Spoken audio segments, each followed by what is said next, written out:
이 시간 함께 하신 하나님 말씀 시편 63편 5절에서 11절까지 말씀입니다. 시편 63편 5절에서 11절.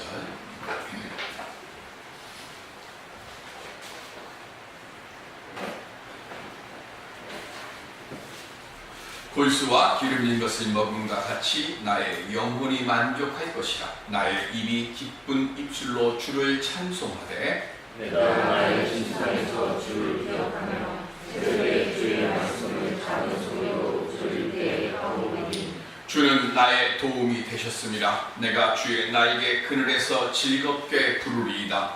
나의 영혼이 주를 가까이 따르니 주의 오른손이 나를 붙드시거니와. 나의 영혼을 찾아 멸하려 하는 그들은 땅 깊은 곳에 들어가며 가래 새벽에 넘겨져 심장에 몰아들이리다. 왕은 하나님을 즐거워하리니 주께서 생산 자마다 자라날 것이나 거짓말하는 자의 입은 막히리로다. 아멘. 말씀 안에서 든든히 설 수 있는 우리 모두가 될 수 있기를 주님의 이름으로 축원드립니다. 사단이 우리로 하여금 하나님을 떠나게 하는 많은 일들 중에 한 가지가 뭐냐면 우리로 하여금 하나님을 아는 지식에서 온전히 자라나지 못하게 하는 겁니다. 무엇 가지고요? 말씀을 방해하는 걸 가지고 사단이 우리가 자라나지 못하게 합니다. 그래서 아모스 선지자는 가장 무서운 기갈이 무엇이라고 했습니까? 양식이 없어서 주림이 아니고 마실 물이 없어서 가람이 아니라 여호와의 말씀을 듣지 못하는 기갈이 가장 무섭다라고 말씀을 합니다. 세상을 이기는 지혜와 힘이 바로 하나님의 말씀 안에 있기 때문에 그렇습니다. 무디 전도자가 있죠. 무디는 목사가 아닙니다. 그분은 목사 안수를 받은 적이 없어요. 그냥 전도자로서의 삶을 살았는데 무디에 대해서 잘 모르는 분들이 그만큼 많은 역사를 일으키니까 당연히 목사 아닌 줄 알고 무디 목사에서 지금도 많은 설교 할 때 보면 다른 교회 목사님들 보면 무디 목사 그러는데 무디는 목사가 아닙니다. 안수를 받은 적이 없고요. 그래서 무디는 전도자가 맞습니다. 근데 이 무디 전도자가 이런 간증을 했어요. 하나님에게 믿음을 달라고 기도를 하는데 얼마나 기도를 많이 했는가 하면 자기가 믿음 달라고 하나님한테 기도한 시간만 합쳐도 몇 달이 좋게 넘게 그렇게 아주 하나님께 간절하게 뜨겁게 오래도록 기도를 했답니다. 그렇게 기도한 이유는 자기의 생각으로는 믿음을 달라고 하면 믿음이라는 게 마치 번개가 불이 탁 쳐가지고 그냥 퍽 하고 내게 임하는 것처럼 어느 날 갑자기 순간적으로 그렇게 나를 확 달아오르게 해가지고 주여 믿습니다 이렇게 되는 줄 알았다는 거예요. 그런데 아무리 수없이 기도를 해도 믿음이 오지를 않더라는 거예요. 그래서 왜 믿음이 안 올까 그런 생각을 하면서 성경 말씀을 찾아서 읽다가 로마서 10장을 읽기 시작을 하는데 그때 답을 얻었습니다. 무슨 답일까요? 로마서 10장 17절 시작. 들음은 그리스도의 말씀으로 말미암았느니라. 아멘. 이 말씀을 읽는 그 순간 이거구나. 이 말씀을 접하는 그 순간 무디 전도사는 바로 성경 딱 부둥켜 안고 하나님 내게 믿음을 주시옵소서라고 믿음을 구했다는 것. 그리고는 성경을 다시 펴서 하나님의 말씀을 읽기 시작을 했더니 그때부터 믿음이 자라나기 시작했다고 고백했습니다. 어느 누구도 말씀 없이 불타오르는 믿음 갖는 것 어렵습니다. 또 설령 불타는 믿음을 만들어서 가졌다 할지라도 말씀이 없으면 그 불을 유지할 수가 없습니다. 여러분들 우리 만남의 교회에는 후탁 집사는 없기를 바랍니다. 후탁 집사가 뭐예요? 먼지가 있으니까 이게 후탁 집사잖아요. 일주일 내내 한 주 빠지면 2주 그동안 성경책이 어디 있는지도 모르고 성경책이 내 곁에 있는지 하나님의 말씀에 배고픔이 없는 그런 마음이 되면 우리의 믿음은 자랄 수가 없습니다. 말씀 속에서 나를 사랑하셔서 예수 그리스도를 세상에 보내주시고 십자가의 죽으심과 부활의 은혜가 내 은혜고 내 간격이고 내 기쁨이다, 그런 고백할 수 있는 믿음을 얻을 수 있는, 믿음을 회복할 수 있는 우리들이 될 수 있기를 바랍니다. 우리가 말씀 안에서 그 길을 찾을 그때에 하나님께서 우리를 위해 예비해 주신 섭리의 귀한 역사가 우리 삶 속에서 온전히 이루어지게 될 줄로 믿습니다. 이 시간 말씀 안에서 생명 살림의 은혜를 얻는 우리 모두가 될 수 있기를 주님의 이름으로 축원드립니다. 오늘 우리가 함께 봉독한 시편 63편은 바로 말씀을 잃어버려서 죽음의 길로 내몰렸던 압살롬의 칼을 피해서 다윗이 광야로 도망간 그곳에서 하나님을 다시 찾고 믿음을 다시 회복한 사람의 노래가 바로 시편 63편입니다. 광야는 스스로 물을 생산해낼 능력이 없습니다. 물을 담아놓을 것도 없습니다. 오직 하늘에서 내려주는 것만 의지해서 생명을 연장하는 것, 그것이 그 척박한 땅이 광야입니다. 비가 오지는 않습니다. 강수량이 300mm 이하가 되면 생명이 살 수가 없어요. 400mm가 되어져야 무언가 식물도 심고 뭔가 할 수 있는 것이고 300mm 이하가 되고 200mm 이하가 되면 사막이 되는 거예요. 거기에 생명을 찾을 수가 없습니다. 그런데 그 300mm 이하, 200mm밖에 안 되는 이 광야에도 생명체가 있어요. 떨기나무도 있고요, 가시나무도 있고, 그리고 들짐승들도 있습니다. 어떻게 그게 가능할까요? 이스라엘 땅은 하루도 빠짐이 없이 아침이 되면 하나님께서 하늘에서 물을 주시고, 뭐죠? 이슬을 주세요. 그래서 그 이슬을 머금고 있어요. 그리고 그 이슬들이 따로따로 모여가지고 자그마한 생명수들을 낳습니다. 광야에서 물을 찾는 것은 바로 이 생명수, 이슬이 모여지는, 증발되지 않고 감추어져 있는 그곳을 발견해서 거기에서 물을 찾는 거예요. 지금 다윗이요 1절에 고백하는 말씀이 그 얘기거든요. 그렇게 하나님께서 아침마다 주셨던 그 이슬, 햇빛이 지면 다 살아서 증발돼서 없어질 그 이슬이 어딘가에 감추어져 있는 그곳이 무엇이 있을까를 찾는 거예요. 오늘 우리들이 시련을 당합니다. 우리가 아픔을 당합니다. 어려움을 당합니다. 그래서 인생의 광야의 길에 내어 몰려 세상 사람들은 우리가 다 끝났다고 생각합니다. 그런데 우리가 알아야 될 것, 하나님은 반드시 광야 같은 인생의 고난의 죽음의 그 순간에도 우리로 하여금 피할 길을 만들어 주시고 우리로 하여금 먹을 수 있고 마실 수 있는 생명수를 어딘가를 우리를 위해서 감춰 놓으신 거예요. 그거를 찾는 길이 뭡니까? 그게 말씀 안에 있다는 겁니다. 그래서 우리는 말씀을 봐야 돼요. 다윗은 이미 한번 경험했어요. 사울의 칼을 피하기 위해서 광야에 머물렀던 적이 있었습니다. 그리고 10년 동안 도망자의 삶을 살 때에도 다윗은 광야에서 물을 찾는 마음으로 자기가 살 수 있었던 것은 한 가지라는 걸 알아요. 그게 뭐예요? 물을 찾는 마음으로 하나님을 찾았다는 거예요. 그 물을 찾는 마음으로 하나님을 찾는데 오늘 우리가 봉독하지는 않았지만 1절에 보면 뭐라고 얘기하는가 하면 이 광야 척박한 땅에서 물을 찾는 마음으로 내 주 하나님을 찾습니다라고 고백하고 있어요. 지금 목이 말라요. 죽을 것 같아요. 그래서 빨리 물을 마셔야 되는데 이 육신의 목마름보다 내가 지금 더 급한 것이 뭐냐면 영의 목마름입니다. 하나님의 음성만 내가 듣게 되어지면 물이 없더라도 나는 일어설 수 있는 힘을 나는 얻을 수 있으니까 그런 마음으로 지금 이 시간 하나님을 내가 지금 찾습니다라고 고백합니다. 왜 하나님이 지금 이 다윗을 이 자리로 보내셨나요? 다윗은 삶을 살면서 여러 가지의 죄를 졌어요. 대표되는 죄가 크게 두 가지. 하나는 순간의 욕정을 참지 못해서 밧세바를 간음의 죄가 있고, 그 간음의 죄로부터 시작돼서 뭘 했어요? 자기의 간음을 은폐하기 위해서 우리아를 죽인 죄가 첫 번째 죄입니다.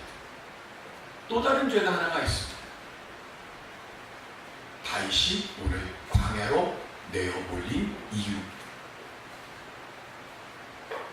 무슨 죄죠? 밧세바와 무리아 사건으로 인한 다음에 하나님이 그 집안에 징계를 내리십니다. 그 징계가 뭐예요? 가정이 몰락하는 겁니다. 그 가정이 몰락하는 것 중에 암논이 자기 여동생 다말을 겁탈하고 그 겁탈한 다말을 내어 쫓고, 그리고 그 암논을 동생인 압살롬, 다말의 친오빠인 압살롬이 오랜 기간 준비를 하죠. 그리고 압살롬이 형 암논을 죽입니다. 그때부터 시작됩니다. 압살롬이 도망갔다가 다시 돌아왔는데 5년이 넘는 그 시간 동안 성경에 보면 다윗은 압살롬과 한마디 대화를 하지 않습니다. 왜 그랬는지 모릅니다. 다만 신학자들은 다윗이 이렇게 내어 쫓김을 당하게 된 가장 중대한 범죄 중에 하나가 자신이 하나님으로부터 용서받은 그 은혜를 자기의 아들 압살롬에게 베풀지 못한 죄라고 이야기합니다. 다윗은 하나님으로부터 수없이 많은 돌보심과 도움을 받았습니다. 그러면 그 은혜와 돌보심을 받았으면 그걸 어떻게 해야 돼요? 나 혼자 움켜쥐는 것이 아니라 그걸 나눠줘야 되는 거예요. 그런데 다윗은 그걸 못했어요.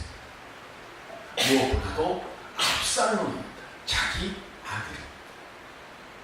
아들인데 자기 아들을 용서하지 못했어요.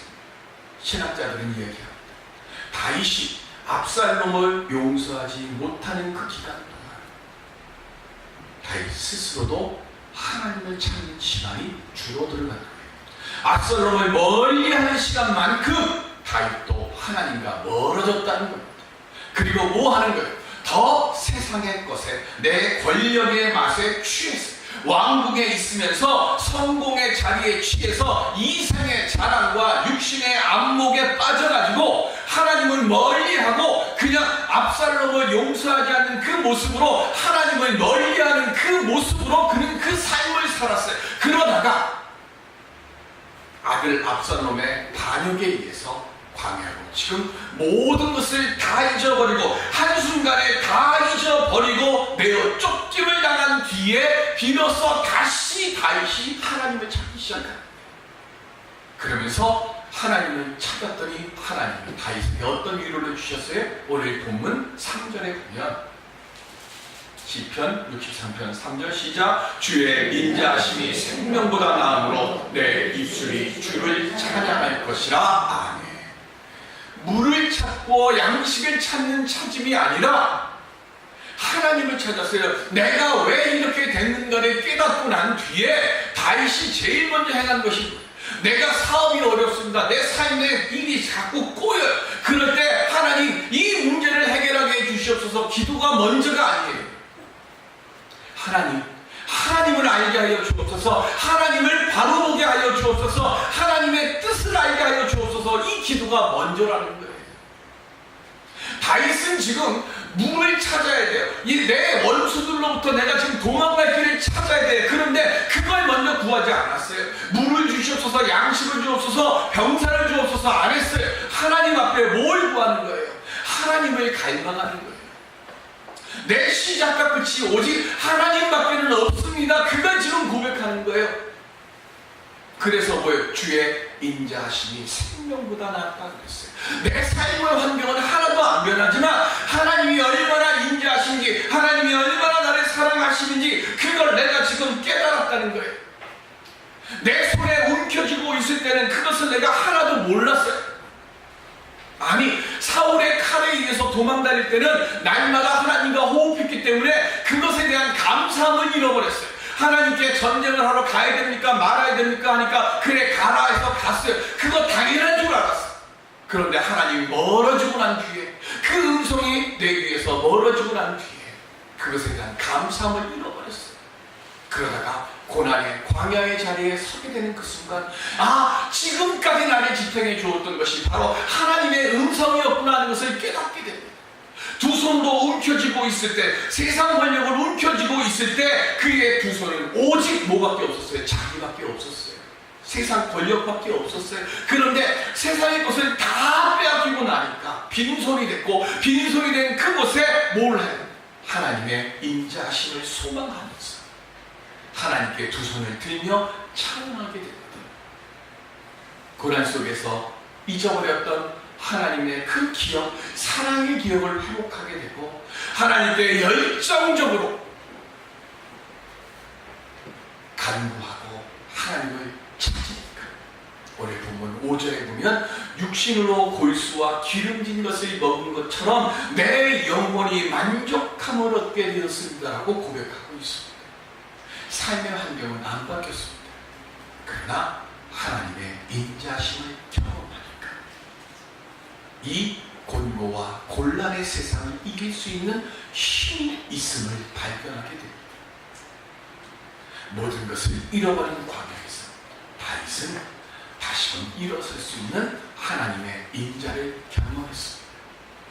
오늘 예배를 드리는 우리 모두가 먼저 경험해야 할 것, 나를 사랑하시는 하나님의 그 사랑하심을 내 눈물의 자리에서, 내 고난의 자리에서, 내 아픔의 자리에서 내 하나님, 나의 하나님 고백할 수 있는 믿음 갖는 우리들 될 수 있기를 주님의 이름으로 간절히 기원 드립니다.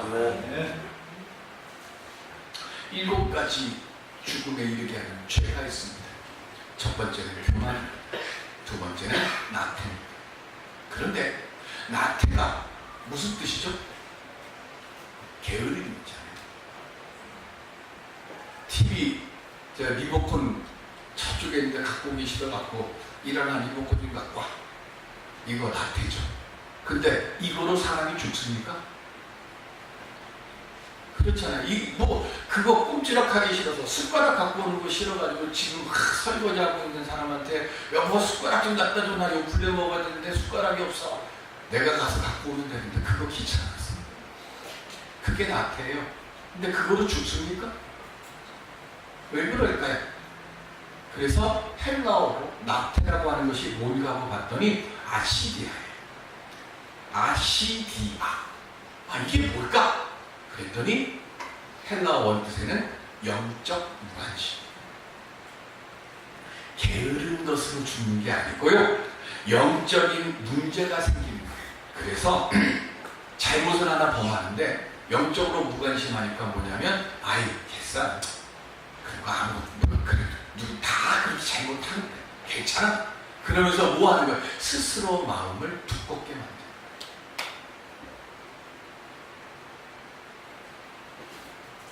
열정의 불이 꺼졌다는 거예요. 그 마음이 떠났다는 거예요. 요한계시록 2장 4절에 시작. 그러나 너를 책망할 것이 있나니 너의 처음 사랑을 버렸느니라. 아멘. 3절에 뭐가 나오는가면요, 거짓 선지자를 멀리하고 너희들에게 오는 환난에 잘 곁이고 막 해서 칭찬을 만큼 그래놓고 아주 작은 것처럼 한 가지 툭 하고 끼워놓은 게 뭐냐면 2장 4절이에요. 그런데 이게 얼마나 무서운지. 처음 사랑을 버렸느니라. 그리고 어떻게 돼요? 이거를 회복하지 못하면 너희가 버림을 받는다고 했어요. 처음 사랑이 뭡니까? 이게 아시디아예요. 하나님을 뜨겁게 사랑했어요. 예수 그리스도를 뜨겁게 사랑했어요. 그런데 그 불이 꺼져버린 거예요. 그 마음이 떠나버린 거예요. 연애할 때가 되면 아무리 먼 데서 연애를 해도 집까지 꼭 데려다 주잖아요. 그리고 헤어지면서 또 문자 보내기 또 시작하잖아요. 요즘은 스마트폰으로 쓰니까 영상통화하면서 가잖아요. 얼굴 보면서. 그런데 여기 지금 부부들이 많으신데 그렇게 보고 있어도 보고 싶으신 만큼 그게 뜨겁습니다.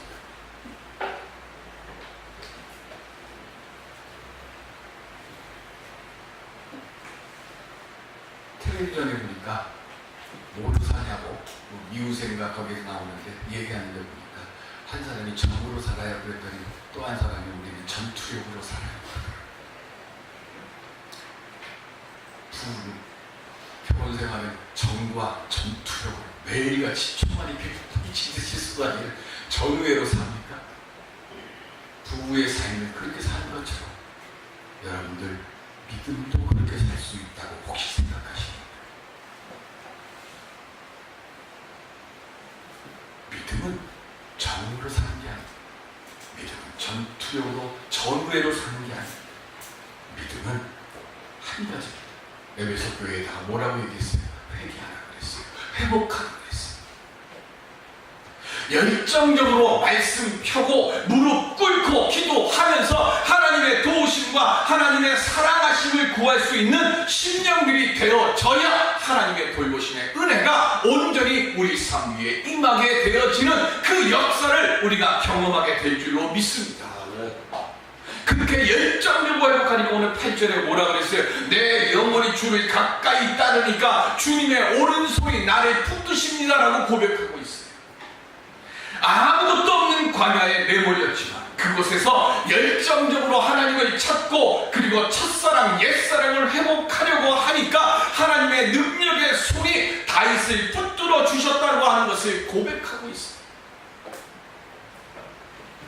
여러분들 연애 편지 써보신 지 얼마나 됐습니까? 꽃다발 들고 눈앞에 서가지고 초인종 누르고 뒤에다 꽃 탁 숨겨놨다가 문 딱 열 때 짠 하고 보여주신 적 얼마나 되셨어요? 가정생활 부부연구 전문가들이 하는 얘기가 처음 사랑을 위한 열정만 회복되면 모든 가정의 문제는 다 풀린다고 이야기를 합니다. 믿음도 마찬가지. 하나님은 언제나 그 자리에 계세요.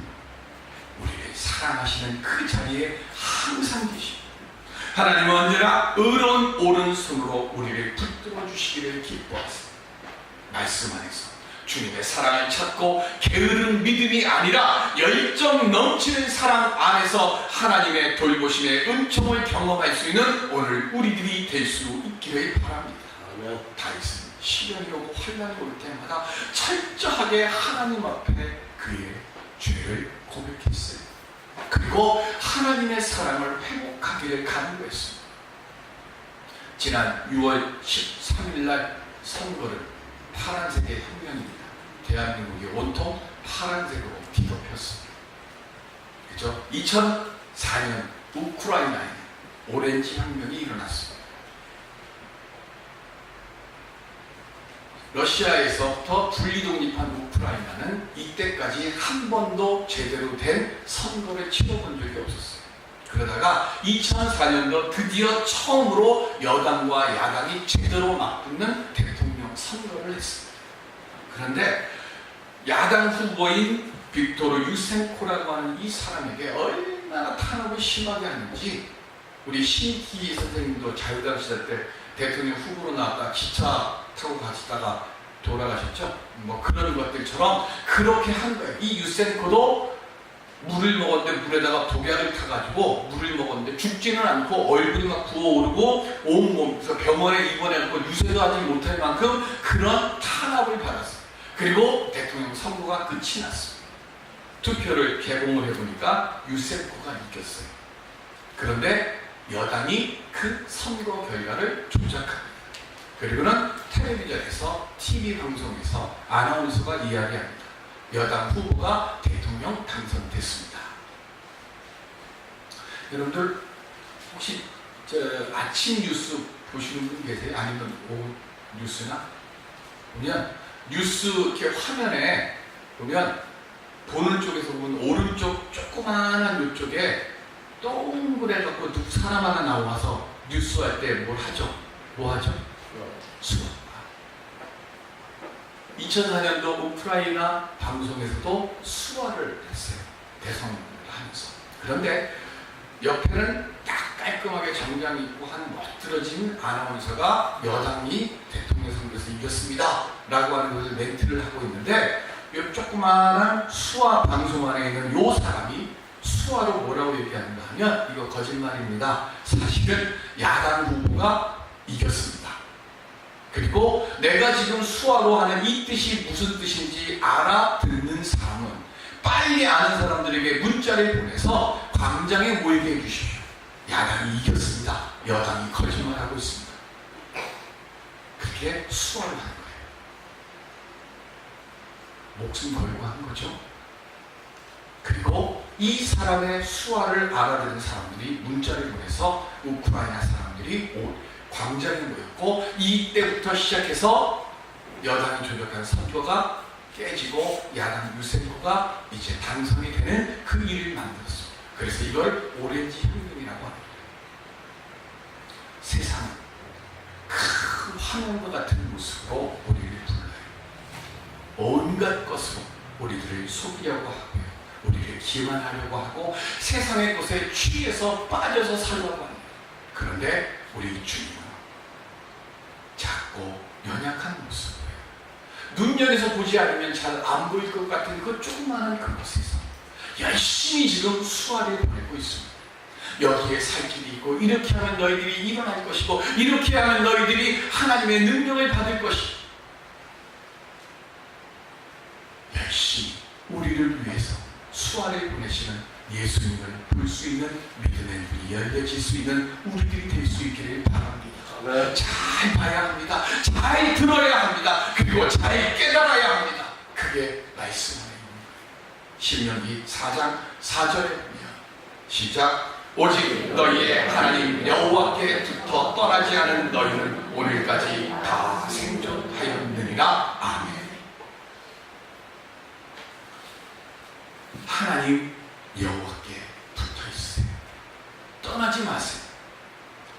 광야 그 여정길 힘들고 어렵더라도 하나님 오른손 붙잡고 살아가려 하면 하나님께서 반드시 우리를 기억하시고, 우리의 그 슬픔과 눈물과 좌절과 질병과 죽음의 골짜기에서 하나님이 반드시 우리를 건져 주실 줄로 믿습니다. 오늘 세상을 바라보고 하나님의 말씀을 가슴판에 잘 새기고, 그리고 뜨거운 열정으로 하나님의 은혜의 돌보심을 구해서 나를 사랑하시는 그 하나님의 돌보심이 나를 여기까지 이끌어 주셨습니다 고백할 수 있는 우리 모두가 될 수 있기를 주님의 이름으로 축원드립니다.